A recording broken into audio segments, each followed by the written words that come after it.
Drugémon, The Long Road to Recovery Chapter 7, The Great Escape Author's Note. The following chapter continues from the perspective of Pikachu. The storm was my ally. It raged outside the glass ceiling of the common area, a beautiful, violent symphony of wind and rain. Thunder rumbled in the distance, a deep, percussive beat that vibrated through the floor, a welcome disruption to the crushing silence of this place. Most of the other patients were asleep in the dormitory, but a few were gathered nervously by the glass, their wide eyes watching the elemental chaos. They saw a storm. I saw a diversion. I was not watching the storm. I was watching the staff. The constant rolling thunder made the guards, the stoic Blastoise, and the ever-vigilant Arcanine uneasy. Their patrol routes became less regular, their attention divided. They were distracted. This was the opportunity I had been waiting for, the weakness in the system I had been patiently observing. My first target was the collar, the glowing ring of impotence that had been clamped around my neck. During my brief, supervised hours in the recreation yard, I had noticed many things. One of them was the carelessness of the orderlies. A metal spoon, dropped from a lunch tray, had been my prize. I had snatched it when no one was looking, a difficult feat for one not built for thievery, and hidden it in my cheek pouch, the cold, metallic taste a secret promise. Now, under the cover of a particularly loud thunderclap that made the other Pokémon jump, I slipped into a dark corner, a sliver of shadow near a potted plant. I retrieved the spoon. My paws were not designed for such delicate work, for the intricate mechanics of a lock, but my resolve was absolute.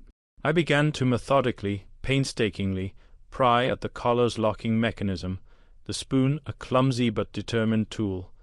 A loud, deafening crack of lightning struck somewhere terrifyingly close to the facility. The world went white for a second, and then black. The constant, shadowless lights of the prison died. A heartbeat later, emergency lights kicked in, casting the sterile white hallways in a dim, apocalyptic red glow. The facility's power had been compromised. In the chaos of the power surge, the collar around my neck, already weakened by my clumsy attempts with the spoon, shorted out. It sparked violently, a brief, painful jolt, and then went dark, and then I felt it. For the first time in what felt like a lifetime, I felt the familiar, wonderful tingle of my own electrical power returning to my cheeks, a current of pure, unadulterated selfhood. A jolt of raw triumph, more potent than any drug, ran through me. I didn't celebrate. I moved. I was a yellow blur in the red gloom, slipping out of the common area and into the now eerie hallways. I knew the lay out of this place by heart, every turn, every door. My goal was the recreation yard. The energy barrier that covered it was my final obstacle, and I could feel, with my newly reawakened senses, that its oppressive hum had weakened. I encountered the sad, looking Charizard from the common room wandering the hall, dazed and confused by the blackout. It looked down at me, its massive form casting a long, distorted shadow in the red light. "What are you doing?" It rumbled, its voice a low, weary whisper. "There is no escape." I paused, looking up at the once mighty creature. I saw in its eyes a reflection of the resignation they had tried to instill in me. I responded not with words, but with a look of my own, my eyes filled with a cold, hard fire that the Charizard hadn't seen since its own league battle days, a lifetime ago. I simply ran past him, my purpose absolute. I reached the door to the security control room. This was the nerve center, the place where the energy barrier for the yard was managed. The door was locked with an electronic keypad, now dark and useless. I could hear the Arcanine guard inside, barking frantic orders over a comm system, trying to manage the chaos of the power outage. I couldn't get through the door, but I didn't need to.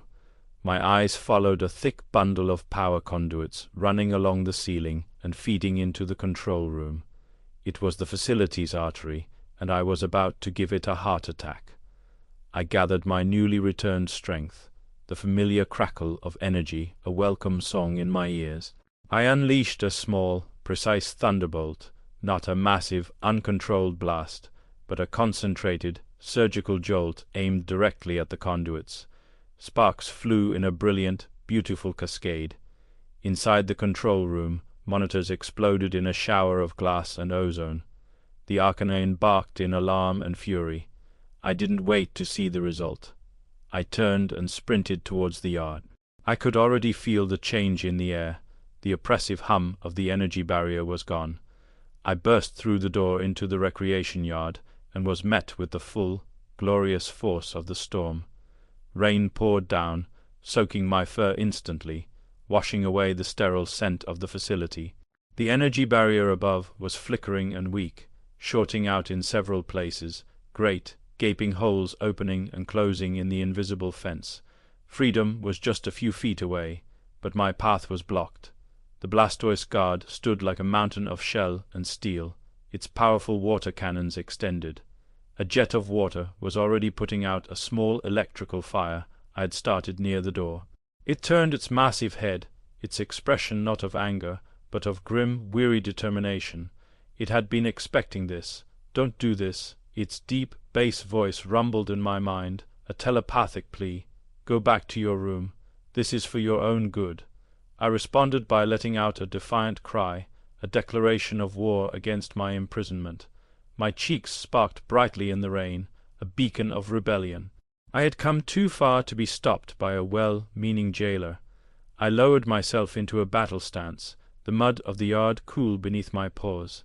The Blastoise sighed, a great plume of steam escaping its nostrils into the cold, rainy air. It fired a warning shot, a powerful jet of water that kicked up a wall of mud right in front of me. "I will not let you leave," it rumbled, its voice filled with a reluctant resolve. The fight was short and brutal. I was faster, a blur of yellow against the Blastoise's slow, deliberate movements. I used my small size to my advantage, darting between its legs, a phantom it could not track, avoiding the powerful, sweeping arcs of its water cannons. I leaped onto its back, my claws finding purchase on the hard, curved surface of its shell.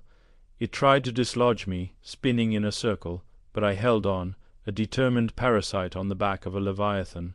I was not fighting to win. I was fighting to escape. I didn't aim my attack at the Blastoise itself. I aimed straight up.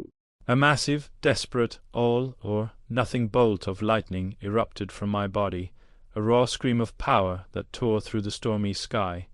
It connected with the already faltering energy barrier above, the barrier overloaded with a deafening, high-pitched screech of dying technology.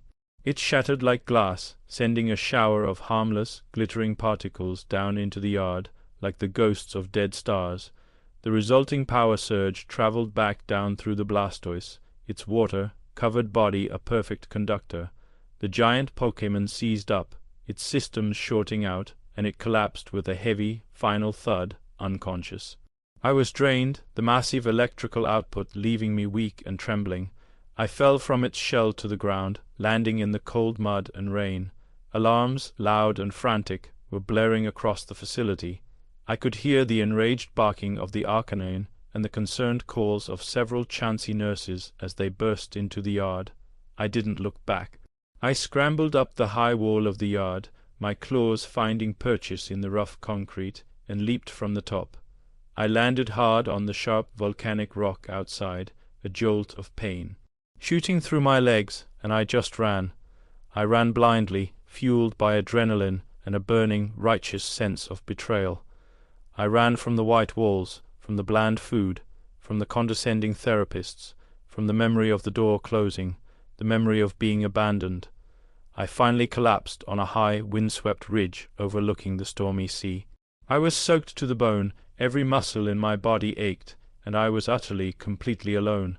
The collar was gone, my power was my own, I was free.